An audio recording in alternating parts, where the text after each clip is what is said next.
Okay, we're recording live on Blab, and we're talking about episode 114 of the Beyond Social Media show.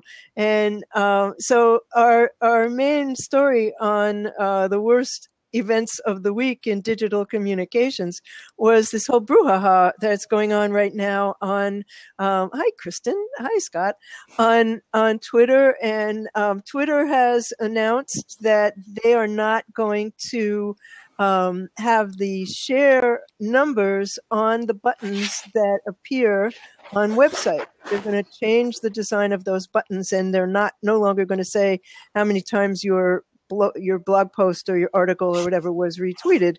And that is going to take the social proof away from a lot of people. And one of the main issues is that it may bite them on the ass, because this may also affect the way brands view Twitter, because they can't have social proof there, and that's really important to them. So I think it's going to reduce we talked about this on the show. I think it's going to reduce the reach of content that is shared on Twitter, because that social proof is no longer there. So one thing people see, a lot of people have tweeted a given article. They think, well, that must be interesting, so they'll read the article. If it's good, then they'll tweet it themselves. But people often sort of look at those numbers as a shorthand for whether I should invest the time in an article. Exactly. And so taking that away, I think it's contrary to Twitter's best interests, really. Well, and the other change that Twitter announced is that they're thinking about no longer having 140 character tweets. 140 characters is what Twitter's all about. And if I want to write longer, I'll blog, I'll go on Facebook. There are any number of places on the internet where you can go and write long form content. Twitter is, in my experience and in my use, it's a news feed, and those 140 characters make you write really concisely, which is a lost art, and make you write really clearly, and I think that's a wonderful thing. So shall we invite in Kristen? You want to come join us? Come on in, Kristen, join us. We have an open seat. That would be lovely to see you. And Scott, if you want to join us, we have a seat open here for you too. And so what else did we cover on the show tonight? Well, let me follow on what you just said about about Twitter adding longer form content. As we discussed on the show, I don't think it's necessarily a bad thing, depending upon how they implement it. If the main Twitter product is still, or service is still, the 140 characters of short microblogging, but they add a feature where you can add basically a blogging feature like LinkedIn and now Facebook has with the new Facebook Notes. I don't think that's necessarily going to be detrimental to Twitter. I think they'll wreck it if they turn the 140 character tweets into 2,000 word tweets, because that's not Twitter. That's not what makes Twitter so great. Well, I have to say that since they made it possible to have longer messages in messages, that's been very useful, because you can actually have a conversation in messages and it's private. That's a really good thing. But tweets, just tweets? No, thank you. Yeah, well, maybe adding a blogging feature will add a better new dimension to Twitter as well, allowing for, because you can't really have a conversation on Twitter, just 140 characters at a time. So if you're having a conversation around a blog post that you use Twitter to reach an audience with, then that's a different animal. I think that's probably a good addition. But again, if it's a 2,000 word tweet, then nobody's going to read it. Then it's going to be. I don't want to read a 50-word tweet. I really don't. I don't want to read a 250 character tweet. I like Twitter the way it is, and Twitter is unique among platforms. And Twitter. I mean, I know they're desperate to make money. I know that they have to satisfy the shareholders. I'm one of them, and I was not happy seeing my money disappearing. But I still think Twitter is a great force in social relationships and sharing of news and information. I don't think that that's, it's not cluttered the way that Facebook is. I think it's a huge mistake, and I think it's going to turn around and bite them. That's my opinion. But, we don't always agree on everything, and we sure don't agree on this one. So we have an open seat. If anybody would like to join us, we're happy to have anybody come in and talk to us. And here comes Justin Smallwood. I don't know Justin Smallwood. How do you do? Hi there. So where are you guys from? What? So where are you from? New York. Where are you from? Ohio. Okay. What did you want to discuss? I was just wondering, I don't know. I'm new to Blab, so I don't know what your names are or anything. I just wanted to say hi and see what you guys were doing. Okay, great to see you. Thank you. Okay, well, that's like rule number 1 on Blab. Please have good sound and decent lighting before you enter a Blab. That's one of the issues on this platform, and it will quickly change that. People will learn that it's helpful. Here comes Kristen. Hi, Kristen. Nice to see you. Well, we will see you in a second, I'm sure. Hi. How are you? What do I sound like after you just were talking about sound and lighting? Is my sound okay? Your sound is okay. It's totally an issue of this platform. I've noticed. Like every other time, like I'm okay. Well, it is an issue in as much as it was an issue on Hangouts. Exactly. That's like the prerequisite. And like the green room is so helpful for that. Yeah, that's for sure. That's for sure. But the green room's public here, so it's a whole different kind of situation. I really like it for that, like from that aspect. Like it's like transparency. You get to see process from absolute beginning to end. Yeah, that's true. Yeah. That is true. So we I don't know if you caught the show, but I watched well, at least when I started commenting, I watched from that point on. Oh, okay. We couldn't get Comment Tracker to work. We had some issues today. We had technical difficulties, to say the least. Had some sound issues. Had some things just weren't working over there. I don't know. That's been an issue lately. But anyway, there are definitely changes afoot in social platforms, and they'll either be good or and acceptable to brands or not. But we are still not seeing brands here, and I think part of the problem is that Dave said this to me. Brands take a look at what's happening here during the day, and they see a lot of people who don't seem to have jobs talking about a lot of stuff. Talking about Blab, and they seem to have all day to do it. And that's not something that's going to encourage brands. But one brand is going to be the first, and then I'm hoping that it's going to be GoDaddy. Because is that your client? Is that your client? No, but they're local to me, and I know a few people in GoDaddy. Like I know them locally.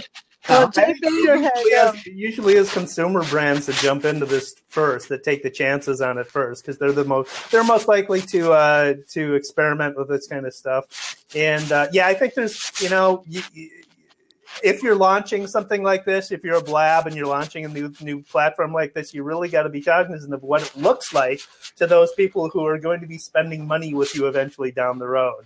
And so maybe having lining up some celebrities or something to do some Blabs at the beginning might help with that. But I want to write a blog post about don't judge a Blab by its cover, or don't judge a book by its cover. You got to let things roll out, let things develop. Let them add new features and fix things, and it goes through this phase until it finds its footing, and then all of a sudden it becomes useful to brands and people. But every time you turn around, there's a new feature here. I mean, it's really the most responsive platform I've ever come across, and Google Hangouts. I mean, the Outlook was great, but this is like multiplied. Yeah, it's really true. But Hangouts were like this at the beginning. You know, people from Google were involved in the Hangouts, and they were listening to our requests and adding things, and that stopped happening. And you know, it's happening here. And I was listening to Brittany Metz, who's the community person for Blab, and she was on Jay Bayer's show, and she was saying that she is needing help now. You know, the community's grown so big, and that she's actually going to start sleeping because she's going to get help. Okay, let's see who's joining us now. Hello there. Hi. Hi. How are you? I'm Walter. Hi, Nice Walter. to meet you. Hey, Walter. Hello. I wanted to know what it means, your title first. Beyond Social Media Show? Yes, and it says post-show Blab. And Right. so that means like after the show? That's correct. But you're We still did on- a show on YouTube, But which you, we did. I see. You're still on the And, record. So sometimes it means different things what people say, because when they have a Blab show and then they have a post-Blab that's off the record, they talk. Yeah. So Now we're using this after our podcast to have a blab after our podcast, which we record on okay, right. Hangouts from there. So thank you for explaining that. Sure. And So this was our 114th show, and what we talk about is the best and the worst in online communications, advertising, digital communications, PR, and marketing. And so we cover those in a 30-minute show, and we also talk about apps and stats. And so that's what we just did. And so we came here to see if anybody who had watched the show would like to talk about the issues that we brought up. One of them being that Twitter is talking. You're going to leave, Kristen. That Twitter's talking about. I was like, I'm one of the ones that wanted to come in. Right. Okay. Right. Okay. Twitter's talking about not having 140 characters anymore. They're talking about expanding that. They're talking about taking away some of the social proof. And that's been a big issue both here on Blab and on Twitter and on Facebook and all over the place. they want to make it longer? Yeah. That's correct. That's interesting, because I think for a lot of people that may be too limiting or something that they don't like to cut that short. Well, then there are a whole lot of other platforms where they Yeah. can talk for as long as they want to. Twitter's not for that. That's what I think too. That's Yeah. my opinion. Oh, so you're against it. Absolutely against it. But if Twitter decides to do it, it's okay, right? No, it's Well, not. I mean, That would be Al. we can fight him. We can. Everybody is very distressed about it. There's a whole there's a whole lot of conversation going on among some of the top people on social media platforms, and talking about how can we get to Twitter and make it clear to them that this is not a smart move. So And I think Will you then not use Twitter if that happens? yeah, would you quit Twitter if that happens, BL? You gonna boycott Twitter because of it? it's possible. It's possible. I mean, if they really ruin it, and that Twitter, I mean, have a pretty good following on Twitter. Instances of people breaking social media sites. So remember Foursquare? People used to check in on Foursquare all the time, and then they split it into two, and nobody uses it anymore. So Yeah, well, that could happen. Well, aren't they having some trouble as far as some monetization or some popularity? Twitter or Foursquare? Twitter. Yeah. Twitter, yeah.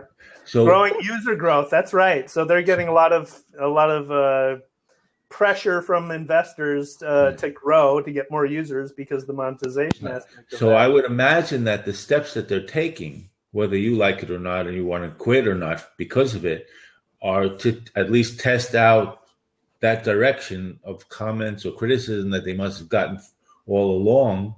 From their investors. I think it's going to bite them on the ass, because if their super users turn around and walk away, then they're not Twitter anymore.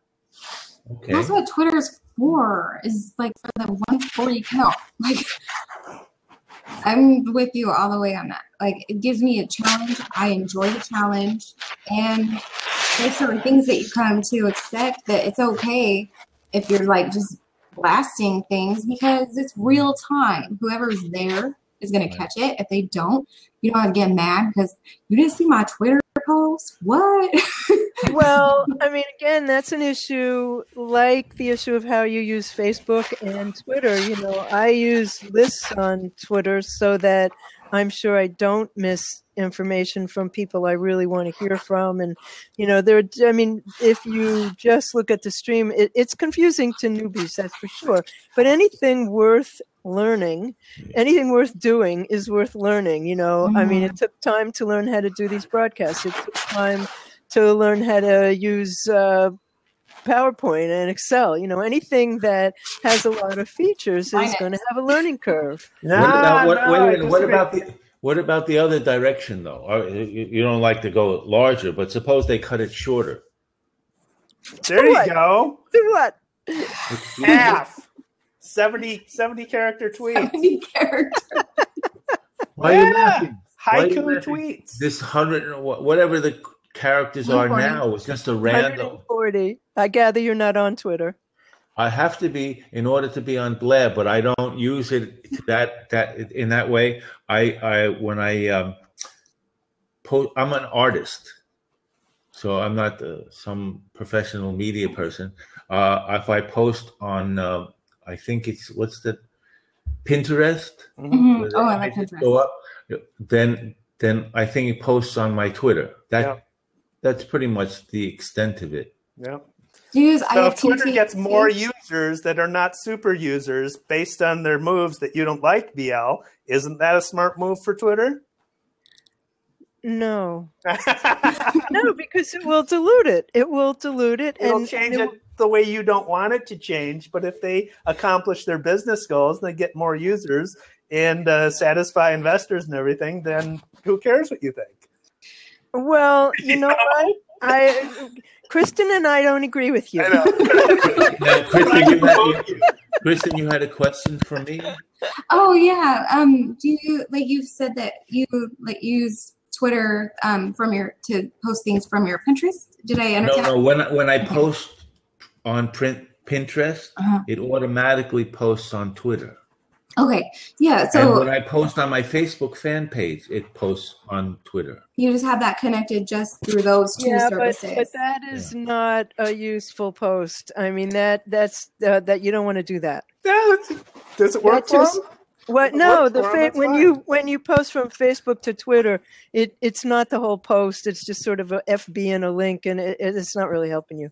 Well, then I use Friends Plus Me to post all my Google Plus things. The only two services that I have connected. Google Plus goes to Twitter. I have YouTube also. So you're saying it's not useful in what way? It does link back to the post that I made on. But people don't go to Twitter for that. You're not getting the content. You're just getting like Facebook and a link. It's not. You get new followers from Facebook based on that? I have. Let me see.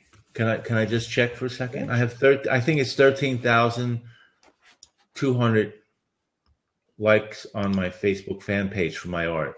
There you go. So maybe he's getting a new audience to Facebook based on his Twitter activity. That's fine. Oh, we just lost him. We lost Kristen, who's coming back, and then we just lost. I think because he must have gone to look at his Facebook. But anybody who's got 13,000 followers is using social media. Kristen sounds like she's muted. Are you muted? No, we hear now. No, he just told us that he has 13,000 followers on Pinterest. You know, that's not nothing. That's nothing to sneeze at. Not at all. Well, come back. Tell us. So let me change the subject here. I want to talk about something we didn't talk about on the show. Okay. And I pushed the wrong button. Sorry. That's all right. Sorry we lost you there. So there's a video ad I saw that is absolutely brilliant on YouTube. So YouTube has the pre-roll video ad where it's 5 seconds before you have to view 5 seconds before you can go out to the actual video that you want to use. So I was going to YouTube, and I think I searched for how to play something on guitar because that's what I do when I want to learn a new song and everything. And came across this video that I clicked on, and the pre-roll ad was an actual guitar lesson. It was some guy giving an actual guitar lesson, and I watched 2.5 minutes of it. The ad was for selling his DVD, basically, or giving a free DVD that he was giving away. But because the ad was not your typical ad, it was actual content based on what I was searching for. I was searching for how to learn a song, and then his ad was teaching guitar. It was actually a guitar lesson that I just continued to watch it for 2.5 minutes. It was so smart the way he executed it. You don't see a lot of that. That's a really smart way to do it.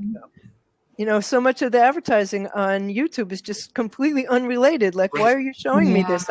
I'm here to watch a video about dogs, and you're showing me something about Zantac. I mean, my dog doesn't need Zantac, you know. Isn't that how people felt about TV ads all along? Yeah, well, if you do that on YouTube, but one of the things we talked about on the show is that YouTube is adding shopping options so that you'll be able to buy products that are in the videos that are, that are discussed in videos, and that is a really big deal for millennials, you know, because they are not watching TV, they're coming to YouTube to learn about products, and you know, any network that has people, thousands of them watching unboxings. I will never understand unboxings. I've done unboxing videos before. You have? Oh my God. I don't even know what that is. What is an unboxing videos? It's a tech geek thing. So when you get a new toy, so like when I got my Google Glass it was a disaster. You create a video or a series of photos that shows the steps of taking the thing out of the box. You open the box, take the top off, show what's inside, take the pieces out, and it's just this methodical video about opening up your new toy. And you have to make sure that you don't like smile or laugh or anything like that. It's all very serious. But yeah, that's a big thing. Tens of thousands of them. The other night, like I had this video where I was trying to get my boyfriend to help me take my computer, like my desktop tower, out of the box when it was brand new to me. It was bought off of eBay, but it was brand new to me. And I'm like, come on, honey, I need help. This is really heavy. I can't do this and hold my tablet together at the same time. I never posted it, but it was funny to go back in and see that. Is that kind of like what unboxing is? No, unboxing is totally serious. Unboxing is. You just like it's really it's almost pompous. It's so serious. And it's really funny, and people watch. You know, I did an unboxing of a pizza I got once. Yeah. You made a video of it. Oh yeah. I would eat it. I wouldn't worry about the box. I just eat it. Yeah. Are we still talking about Twitter as well? You can tell us what you found out. What do you got? Oh, so I was wondering. So, what is your name? My name's BL, and that's Kristen, and that's David. No, but BL, is that stand for something? No. Just BL. Yeah. All right. Okay. So I'm still Walter. I haven't changed. But before you were explaining to me that my posts are worthless as far as putting the connection to the Pinterest or my Facebook fan page. So what in heaven's name might be a worthwhile post for me to put? Because I don't think in words too much yet. I have 310,000 images on my art site. I have 200,000 images still to upload from my computers, and I create new art every day. So I'm just very extremely focused on that. And what do you want to do? Do you want to sell your art? What do you want to do? What are your goals? Well, first of all, I like people to look at it. Mm-hmm. That's the most important thing, because even if I only want to sell it, unless people look at it and have some kind of connection with it after a couple of times. Like I've been going to the Museum of Modern Art in Manhattan because I live in New York since I was a little kid. I'm photographing for 57 years. I've been creating art just about that long. So unless you're connected with something and really feels something moves you and it's important to you and you feel like it becomes part of you eventually, it's worthless to say buy it or don't buy it or whatever. What is the nature of your art? Are you painting? Are you photographing? There's photographs, and there's everything else is digital abstracts. I have done drawings before that, but I transposed it digitally into this collection. And most of the work that I created from zero, which was 1958 until 2000, no one has ever seen yet, because once I got into digital, I can't let go. I'm in many different directions, different adventures. So that's the question. What do you want? What do you want to accomplish with all of this? First, look at it. Then I look at it and I like it. Can I buy it? What can I do? You can buy it. Yes, you can buy it. If you get to that point that you feel like you're ready to buy something, each image is available in 7 different paper types or canvas, and in 6 different sizes. So you have to do a little bit of thinking, not just make an impulsive purchase, because.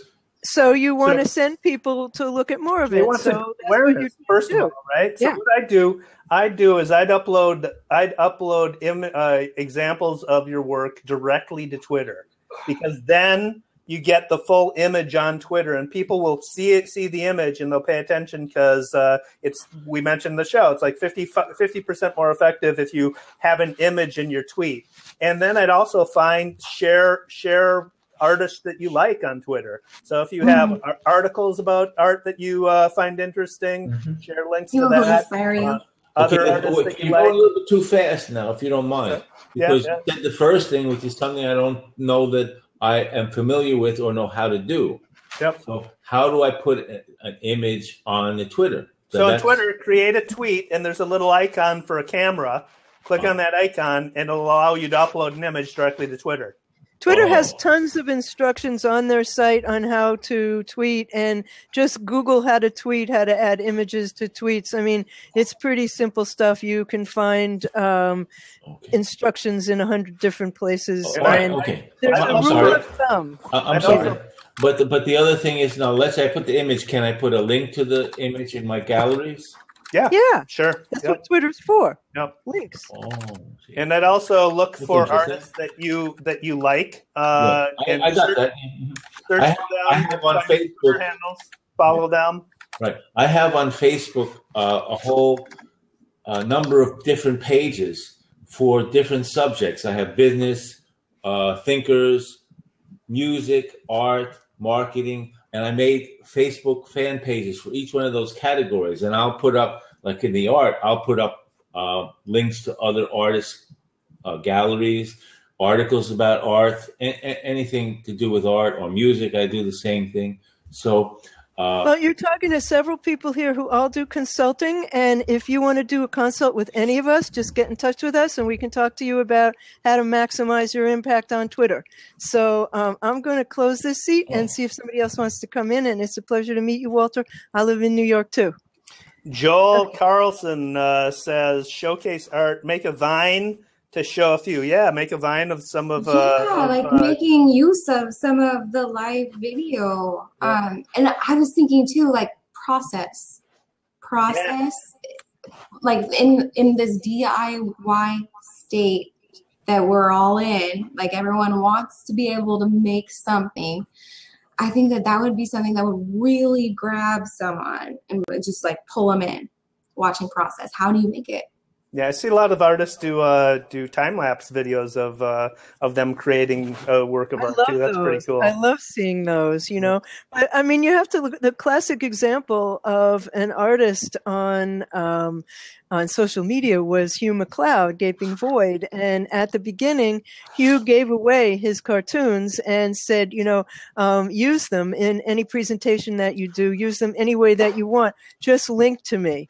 And he has an enormous business now in which his cartoons are sold as art for corporations, and people have them on their wall. I have several on my wall, as a matter of fact. My favorite one is one of the first ones that I bought from him, and I think when I bought it, it was $180, and now it's worth about $6,000, and it says the market for something to believe in is infinite.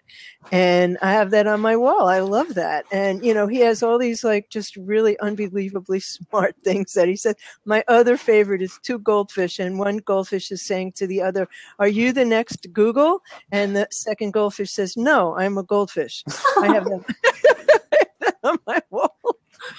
Oh my goodness, that's hilarious. But he gave away his art for years and years and years, and and then started to make prints of it because people were like, I can't make good prints of this on my crummy printer that I have, and so he started to make fine art prints and limited editions. And by that time, so many people knew his name because of his blog and because of just the incredibly generous way that he was with all of his work. So, there's a lot to be said for my experience has been the more information, I think all of us would find this to be true. The more information you give away, the more you get back. The more you give, the more you get. It's true. It's absolutely true. That's really cool. Walter just said people can use any of my images that link back to my images in my online gallery as well. Very cool. Very cool. Yeah. Well, that's that the would you need to have, really. Yeah. So, guys, we're really glad you're all here, and we do hope next week we can convince you to come and watch the show and then talk about it with us. But one of the things that we're talking about doing is simulcasting the show here and then coming right into the Blab. So we're going to see if we can figure out how to do that with the help of Scott Scowcroft. So, I'm not sure if you can do that where one window is the Hangout. I don't know. Maybe it's possible. We'll find out. It'll either be a success or it'll be a disaster. Yeah. Oh, okay. So I'm thinking, oh, shoot. What's her name? I'll have to message you privately or something because I can't think of her name right now, but I can totally see her face. You mean Brittany? No. She's not Blab. She was a Google Plus person. Google Hangouts person, and she's done a lot of Hangouts that feature women, especially bringing them in and like helping them. It's not Melanie Hall, but anyways, I think that she's playing around with this as well. Oh, okay, yeah, I think it's a really interesting way to go about it, because it's cool to come here after the show, but as with Walter, like, well, what is the name of your show? What are you doing? So if we want to need some context, absolutely. Yeah, so we're going to try it. We'll see, and maybe the Blab folks will help us with that because they know what you want to do. Well, thank you so much for having me on. I really appreciate it. Thanks for joining us. Yes, thank you. It's a pleasure. So we'll see you soon, and I think we'll jump off, Dave. What do you think? Sounds good. Okay, so talk to you later. Bye-bye. Bye-bye. Bye-bye.